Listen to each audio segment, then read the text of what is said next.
Pleiadian Workbook, Section 2, Pleiadian Lightwork, Spiritual Transformation by Awakening Your Divine Ka, by Amorah.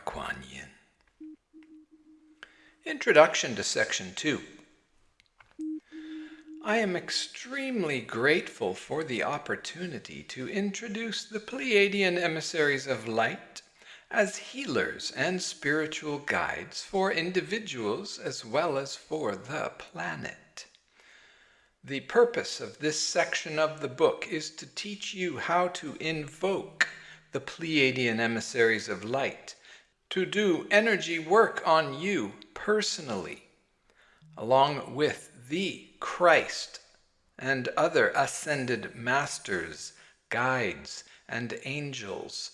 They can facilitate your evolution and spiritual healing in very specific ways, as will be explained throughout this workbook section. The Pleiadian fields of expertise can prepare you for full body enlightenment and ascension in this lifetime. My own past few years of consciously working with the Pleiadians have been a gift, to say the least. Their devotion to me as a human being has been and is ever present. Their integrity has been impeccable, and the energy work itself has ranged from extremely subtle to miraculous with obvious results. From my personal experiences with this healing and spiritual practice, I would like to give you a few general pointers. Although I will mention this again, I would like to recommend that when working with any non-physical beings, it is always good to invoke only those who are of the light and serving the divine plan. What this implies is that the beings themselves must be at a certain level of consciousness and evolution in order to provide you with genuine assistance. If an etheric being simply comes without your conscious invitation, then ask the question 3 times. Are you of the light and serving the divine plan? It is universal law that when this question is asked 3 times, it must be answered truthfully. Even all dark beings must answer it truthfully. It is also universal law that if a being answers no to this question and you then ask it to leave, it must do so, thus honoring your free will. I have always found this method to work perfectly. If you are in a situation where you feel the need to ask this question 3 times, and if the entity is being evasive to you in any way, simply demand that it leave at once. It is best to have a window open and to use sage or some other form of smoke to usher it out the window and then shut the window.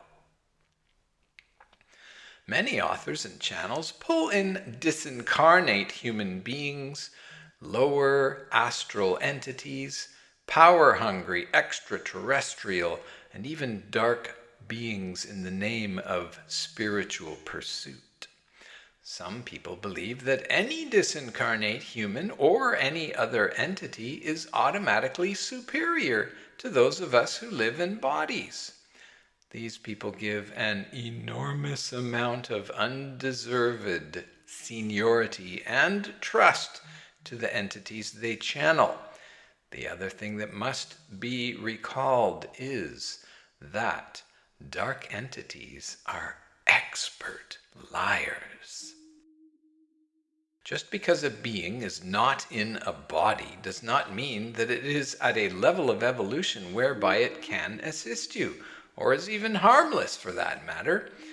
Many have very negative intentions. You are responsible for using discernment and discriminating wisdom. So please, follow the criteria for invoking higher beings and channeling messages outlined in this section of the book, unless you have learned other ways that work for you.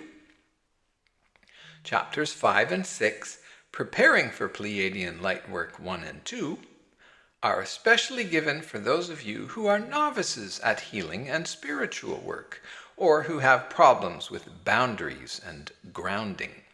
What this means is, if you have a cluttered aura, or clogged aura, or a leaky aura, or clogged chakras, or leaky chakras, or you tend to be a psychic sponge, or overly empathic for other people's emotional dramas, jumping into Pleiadian Lightwork would be too difficult and too deep and too high a frequency to begin with.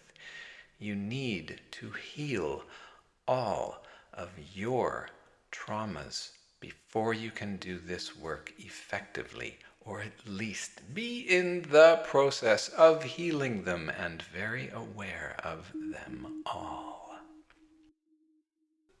As the higher frequency energies of the Ka work and other aspects of Pleiadian Lightwork begin to come into your aura and body, the release of emotions, blocked energies, and karma is greatly accelerated.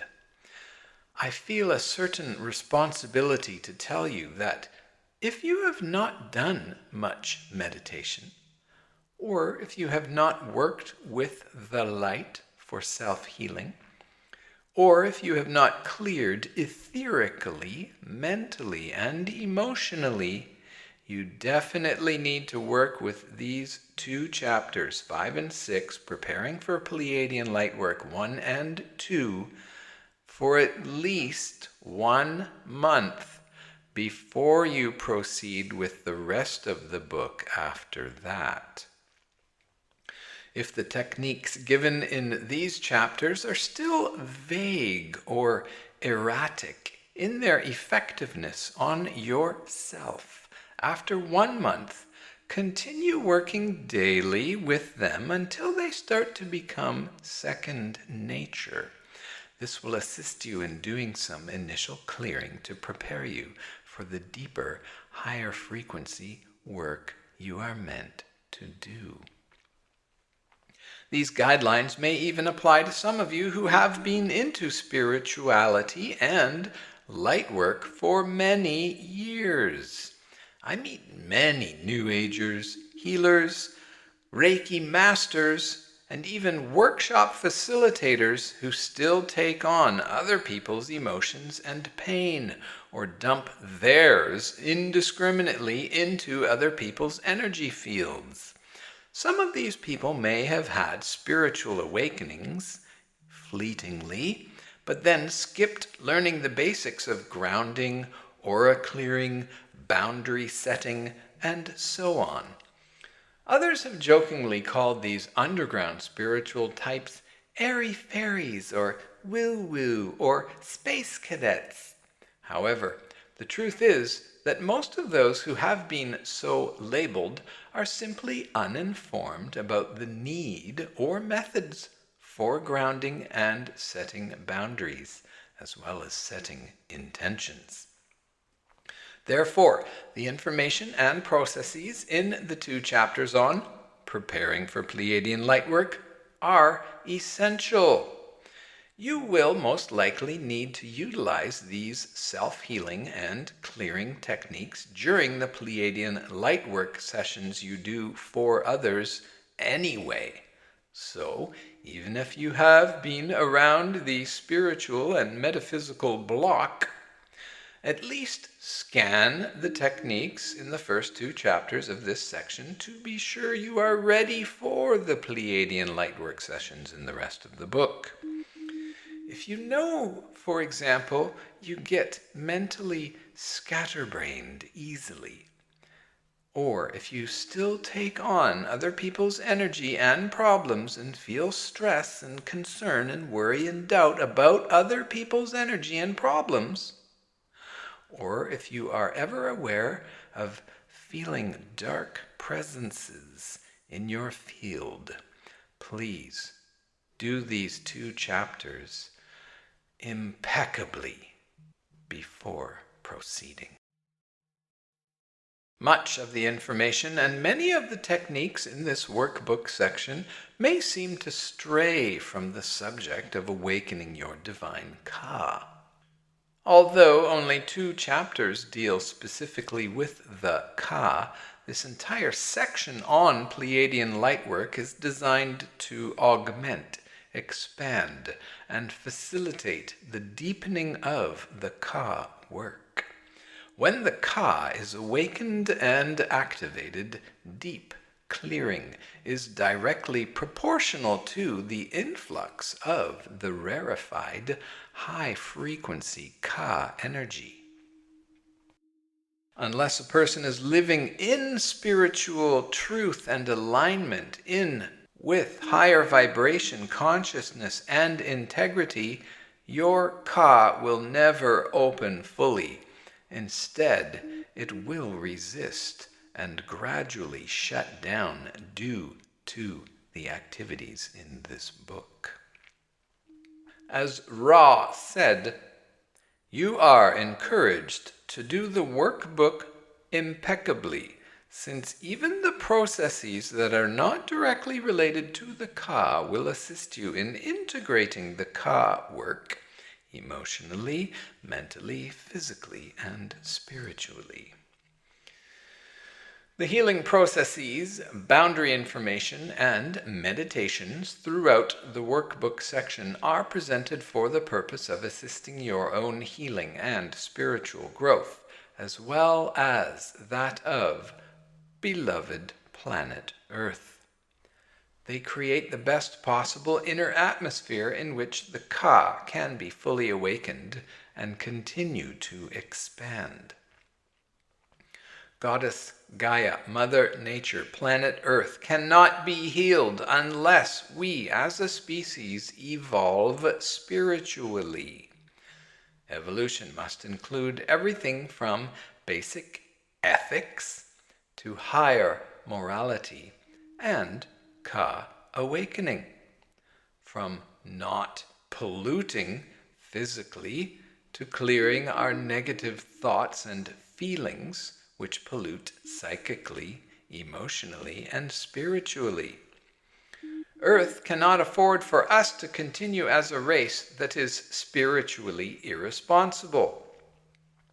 Only through developing a conscience, awakening to the sacredness of all life, and choosing to honor these awarenesses, will we become inhabitants of this planet in a non-harmful and restorative way. It is obvious we must make those choices in order to survive, as well as embrace the 4 evolutionary principles mentioned in the last chapter. 1. Our purpose in life is to evolve physically, emotionally, mentally, and spiritually. 2. Every human being is divine essence made of light and love, whose nature is goodness. 3.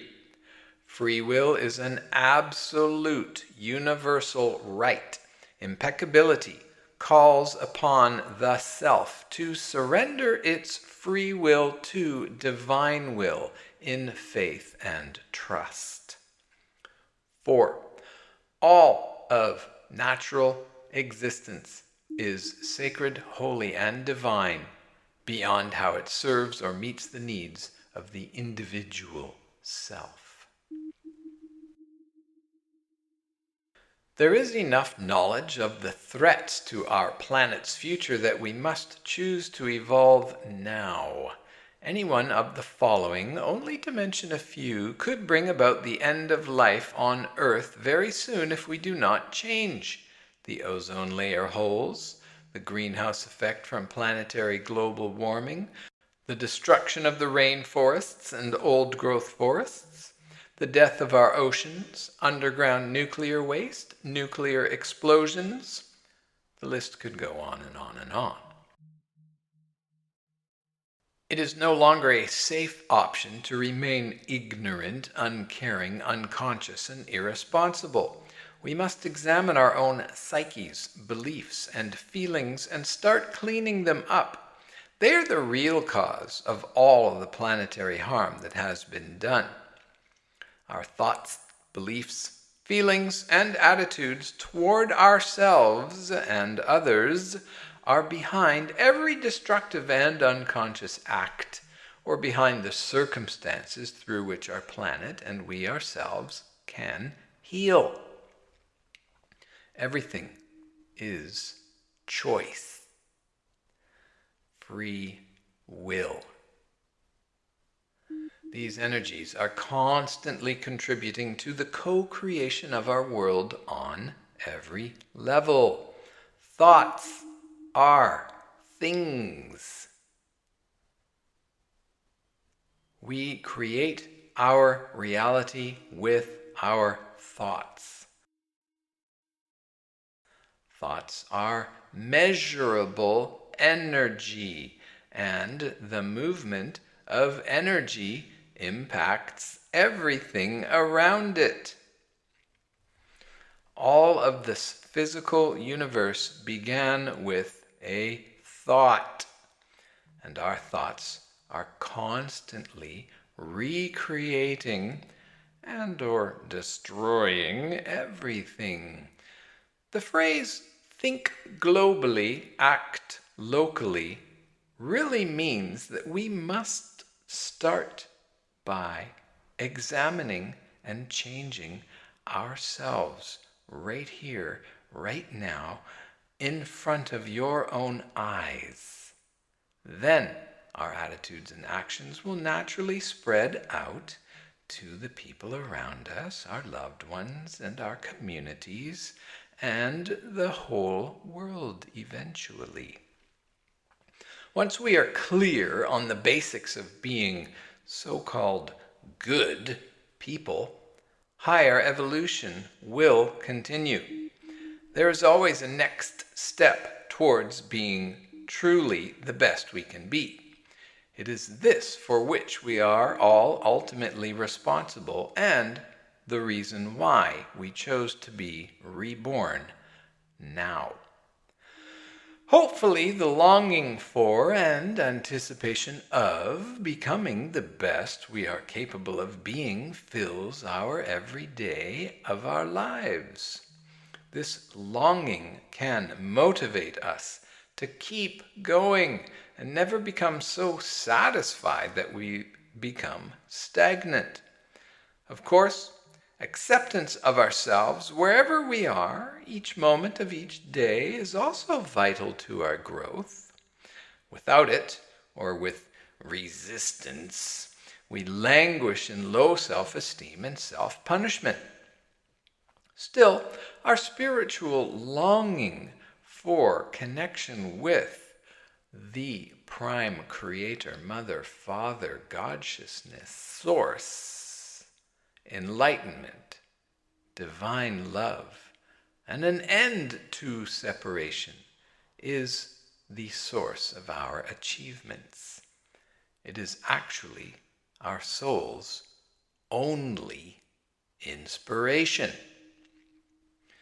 Since Yeshua ben Yosef, the Christ, set an example for what we are to become, we have had almost 20 centuries to play out the control dramas, karmic patterns, and planetary thought forms we are making manifest.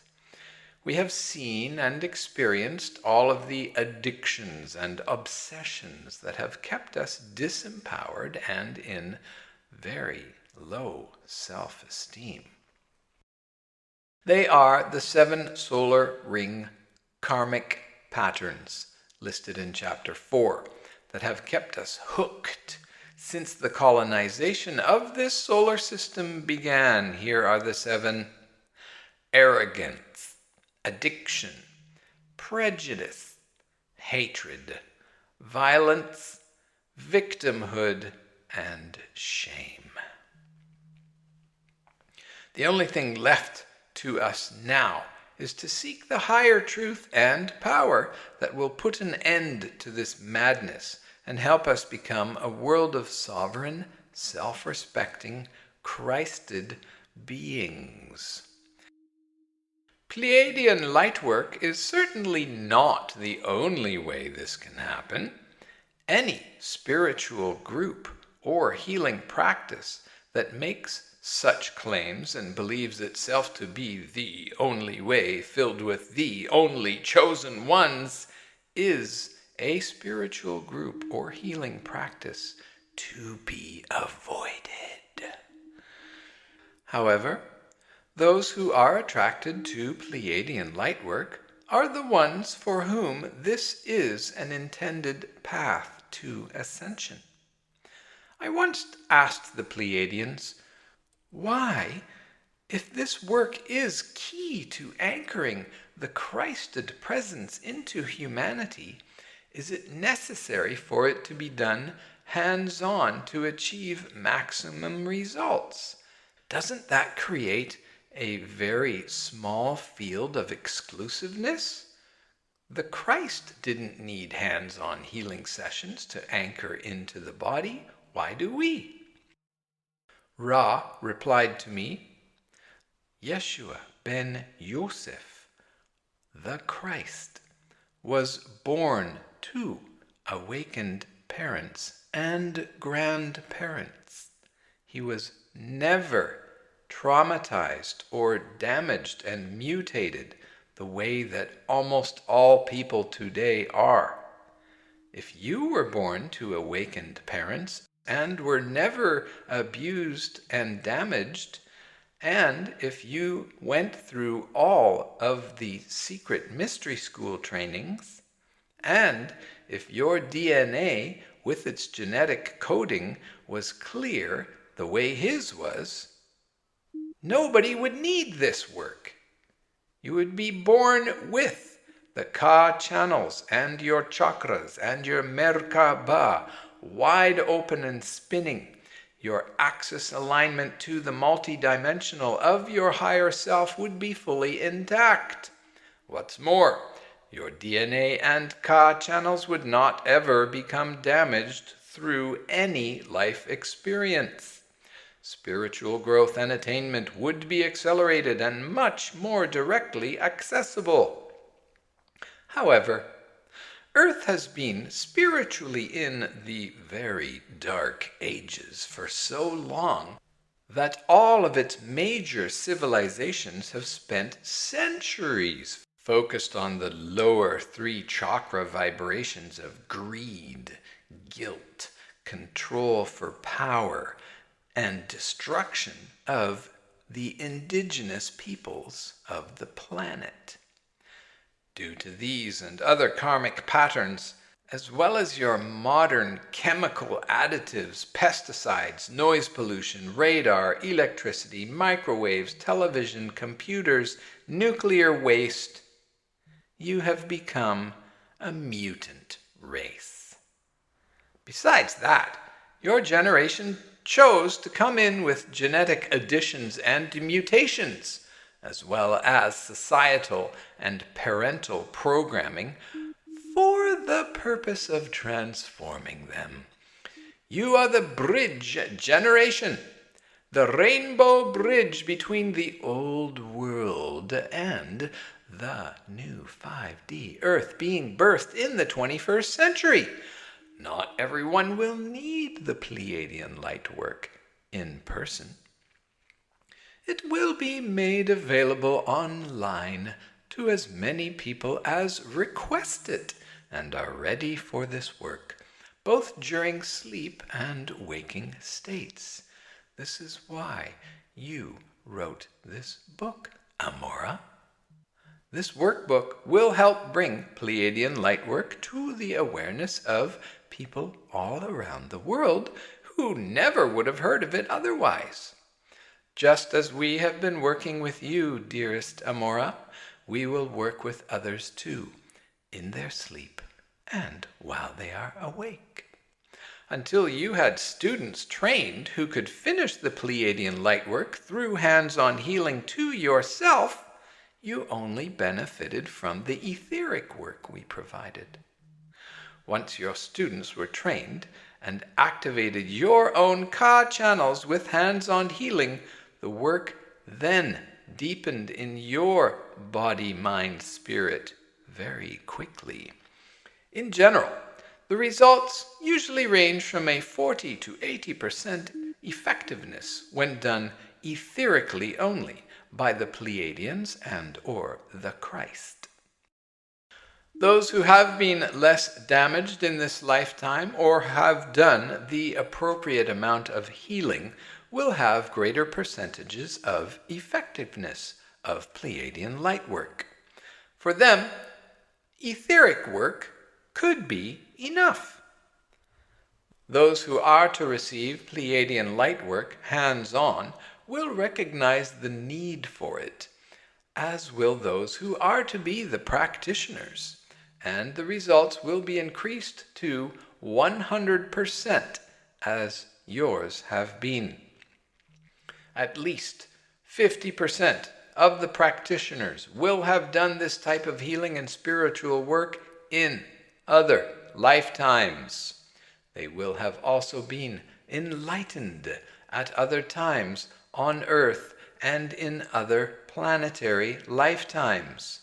Their experience will be more reawakenings than first-time experiences, with much of the wisdom gained in this process. You see, your generation took on the genetic mutations and programming because you knew you were capable of transmuting them. Thank you all so deeply very much.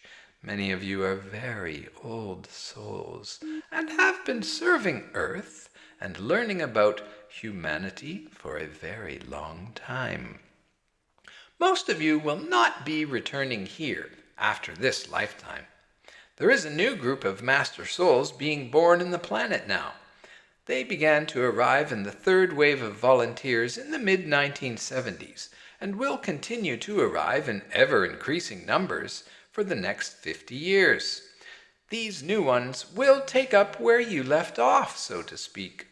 By doing your own clearing work, healing work, and spiritual practice, you are paving the way for them to be born with much less trauma to overcome. Additionally, there is an added grace. As their parents continue to heal and grow, that's you. These new light beings will automatically receive the benefits as well. Some of them have been human a few times to anchor their awareness of karmic and genetic patterns, and they may bring some karma in with them. However, this will be relatively minimal. You must nurture these souls by starting with preconception rituals. And then, once they are born, you must help them be aware from the moment of their first breath that they are completely unconditionally loved here on earth, and that they are holy spirits made of light. As they grow, they need to hear these things over and over again, for, dear souls, the veil of forgetfulness is very thick, yet thinning as we speak. You must look at these dear souls with the intent of seeing the beauty of their essences and loving them unconditionally, no matter what they do. They must be communicated with as if they are intelligent, aware souls from the very beginning, because they are.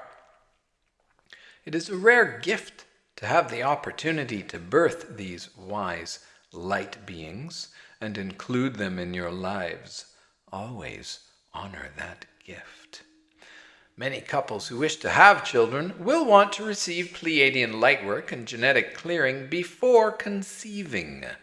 This will enable the children to be born without blockages in their Ka channels.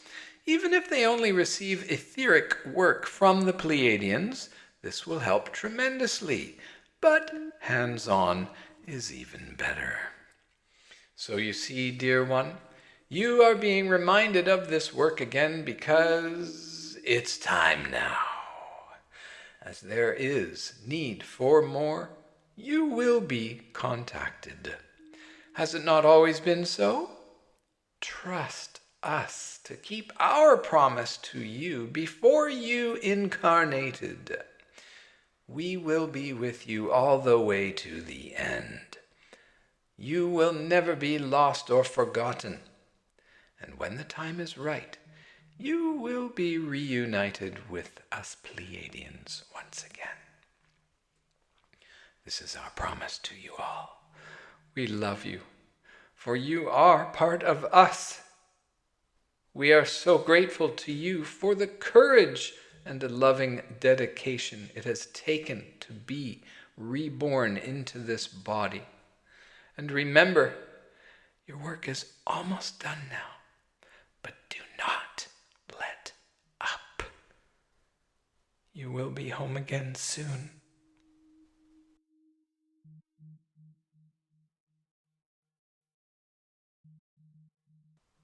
After this discourse, Ra proceeded to give me details about the Pleiadian Lightwork intensives and the healing work in general. Of course, it finally all made sense. I needed dolphin brain repatterning and dolphin star linking for my own self, and to practice it for a few years before relearning and personally receiving the Ka work from my students. My own nervous system is extremely sensitive and had been badly damaged in my childhood, youth, adolescence, and early adulthood. I needed time to heal it and release the holding patterns in my own skeletal system in order to be ready for the higher frequency work to come. In addition, over the years I had brought through a lot of higher self-connection techniques that had prepared the way for me. Most of the information in this workbook section I channeled. Chapters 5, 6, and 11, however, consist primarily of techniques I picked up from other teachers along the way. I am very grateful that the right people and etheric light beings have always shown up at the right time. My experiences with the Pleiadians have certainly been no exception to that general rule. As you go through this workbook section, the higher purpose for each technique will be revealed and soul-splained. For now, what is important to realize is that the awakening and enlightenment of humans and the planet as a whole are the long-range and only purposes for this book. As your spiritual awakening deepens and gets closer and closer to full ascension, your experiences of psychic, full sensory perception phenomena will increase in frequency and accuracy. It is very important when this happens that you do not succumb to fascination with this phenomenal power. It is your normal, natural abilities To become fascinated with it would be an immature distraction from the true purpose of finding your God-Goddess self again and returning to oneness with all that is through your heightened powers of intuition. I have also created the term full sensory perception to replace the terms psychic and extrasensory perception. This new term, full sensory perception, more accurately describes what such an experience truly is. I believe that we all have the inherent ability to use our senses at expanded levels beyond physical stimuli. Full sensory perception for every human being will automatically occur in the new 5D Earth. People in indigenous cultures all over the world have been able to feel or know what herbs and natural substances have been needed to balance illnesses in loved ones and animals for 50,000 years. It is how they have felt or seen or intuited their cultural spirit helpers or devas or fairies or plant teachers, and have been known how to build pyramids precisely to very high specifications of accuracy. Once, when I was driving downtown on a ramp to the freeway in San Diego, a Native American spirit about 20 feet tall appeared beside my car. He floated along beside me as he observed, "No wonder your people have forgotten how to listen to and feel the earth. You go too fast. You have to slow down and be still if you want to be sensitive to these things." I knew he was right. Our blocks today to full sensory perception are electricity, chemicals, noise pollution, stress, and simply going too fast. We need to get out in nature and sit still under trees or by a live stream where the only natural sounds we hear are natural sounds. We need to sit out there until our thoughts, emotions, and nervous systems calm the fuck down, and we can feel inner peace all the way to the core of our bodies and souls again. Then we will be able to hear the trees and streams and nature spirits when they talk to us. Then we will begin to remember what oneness is again. Until we re-find this natural and open way of being, it is easy to let our egos get carried away with feeling special or spiritually superior when full sensory perception once in a while returns. As our third eyes open, or we begin to receive teachings through channeled sources or our higher selves, it is easy to take on an elitist attitude or try to create a following of followers. These are traps to avoid. They take us nowhere that is worth going and simply fluff up the shadow ego. We must begin to relate to those experiences by celebrating that we are becoming normal, not extrasensory or psychic. We are recovering what is natural and normal, a healthy way of communing with our environment, other people, and higher entities. Once I was at the home of an elderly woman who suffered constantly with aches and pains of arthritis. Her daughter had met me and arranged for a private reading and healing appointment with her mother. About 20 minutes or so into the session, the woman suddenly exclaimed, "Why, honey, I just realized the pain in my back is gone. This is the first time in 25 years I haven't felt that back pain. How could you know those things about my childhood?" I replied simply, "It was easy.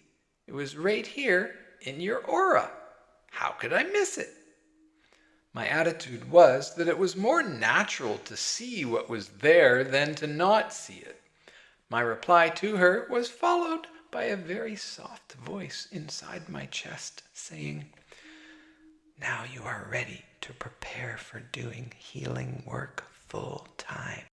Your abilities needed to become simply a natural phenomenon first." I began a plan at that time for selling my crystal and gemstone jewelry company and going into full-time healing. There was a deep and calm feeling of rightness in all that happened that day and afterwards. Beware of teachers and so-called healers who purport to being gifted in ways that you are not and cannot become. People who have all the answers and try to make you dependent on them are to be avoided. There are stages at which you may need to trust people who have attained knowledge or abilities before you. You may need to take a class, a training, a workshop, or go for a healing session. You may need a lot of healing sessions. Make sure that the experiences are set up for you to complete at some point in time, and that they enable you to take care of yourself better than before. You should always be given tools and awareness to use on your own when the healing is complete. I do not intend to negate in any way the grace of going to a true healer when the time is right. Sometimes we all need a jump start or a tune-up. There have always been those with spiritual healing gifts on earth. The shamans, the medicine men and women, the seers, the hands-on healers have always existed. When you meet true healers, you can feel their light. Yet, it is important not to create dependencies on these people. They are here in the name of grace and are not intended to take the place of your own inner work. They are most certainly not intended to supersede your awakening to your own gifts and abilities. The genuine light workers will help, however, when you are stuck and in need of assistance, and they will do so 100% without judgment. As the recipient of healing work or spiritual assistance or teaching or body work, you have a responsibility. I have had the unfortunate experience of having to cut off certain clients because they do not do their part. Every time a painful emotion or unclarity would arise, they would be on the phone to me for a quick reading or an emergency fix-it. I had to say, "I feel I have become a crutch for you, and I really want you to do this walking on your own. I am here to enable and empower you, not disable or disempower you. Therefore, my dear, my integrity is telling me that our relationship has come to an end as far as healer and recipient goes." This is, of course, different than when clients who have suffered extreme sexual or physical abuse come for healing. In these situations, the healer has a responsibility to stay with the healing process until the clients have healed the trauma as much as possible as they can with you.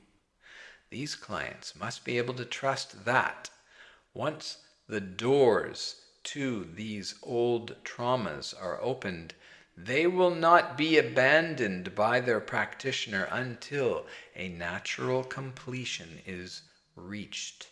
Be very aware of this, dear healer. Yet, even in these situations, the practitioner needs to clarify in the very beginning that there are times when the client will need to do their own homework or make necessary life changes in order to augment the work and become empowered. If clients cannot commit to this beforehand, then the healing sessions should not even begin. Whether you are the client or the practitioner, or both, a preliminary establishment of boundaries and expectations is a good prerequisite to healing. If you are the client, ask healers and therapists about their purpose in doing their work. It is also appropriate to ask your healers or therapists if they have a spiritual life and how it interfaces with their work. I would personally never go to a healer who is not working toward their own enlightenment and ascension while using their healing practices as a way of assisting others on this journey. Service to other is service to self. This is not due to a prejudice or elitism on my part. It is simply discernment based on my own choice to live in divine truth in every way that I can. Even herbologists, naturopaths, acupuncturists, and chiropractors can consciously use their healing modalities in this way if they are so inclined. So use your discernment. Go for the best, that which will serve you as a whole being on a spiritual path, even if the work is primarily geared to your physical body. All aspects of yourself need to be clear, healthy, and functional for the best holistic results to occur. The above guidelines are included because the purpose of this book is to assist you in your spiritual awakening and to make you aware of available assistance from light beings with very high integrity. The workbook section of this book gives you techniques to use on your own if you find them helpful. Keep and use what works for you and leave the rest behind. Even in Pleiadian Lightwork, the Christ and the Pleiadians will cease to work with us if we become too dependent on them to fix us. We must always do our part, change our behaviors, expose our denials and judgments, express and release our trapped emotions, be truthful with ourselves and others, live virtuously and become impeccable, observe and transform our thoughts. In other words, we are each ultimately 100% accountable for our own integrity, evolution, spiritual enlightenment, and ascension. To become our Christ selves, we must first master our shadow egos. Yeshua ben Yosef, Mother Mary, Mary Magdalene, the Buddha, Kuan Yin, Kinish Hunab Bakal, Quetzalcoatl, and many other ascended masters have achieved the transcending of their shadow egos while in human form, and thus have shown us the way. The Christ and the Pleiadians are here to guide and assist us in self-mastery without usurping our own authority and responsibility. They care too much to do otherwise.